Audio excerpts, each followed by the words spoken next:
Ainsi furent achevés les cieux et la terre, et toute leur armée. Dieu acheva au 7e jour son œuvre qu'il avait faite, et il se reposa au 7e jour de toute son œuvre qu'il avait faite.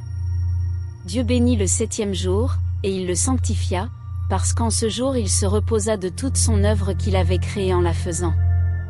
Voici les origines des cieux et de la terre, lorsqu'ils furent créés. Lorsque l'Éternel Dieu fit une terre et des cieux, aucun arbuste des champs n'était encore sur la terre, et aucune herbe des champs ne germait encore, car l'Éternel Dieu n'avait pas fait pleuvoir sur la terre, et il n'y avait point d'homme pour cultiver le sol. Mais une vapeur s'éleva de la terre, et arrosa toute la surface du sol. L'Éternel Dieu forma l'homme de la poussière de la terre, il souffla dans ses narines un souffle de vie, et l'homme devint une âme vivante. L'Éternel Dieu planta un jardin en Éden, du côté de l'Orient, et il y mit l'homme qu'il avait formé. L'Éternel Dieu fit pousser du sol des arbres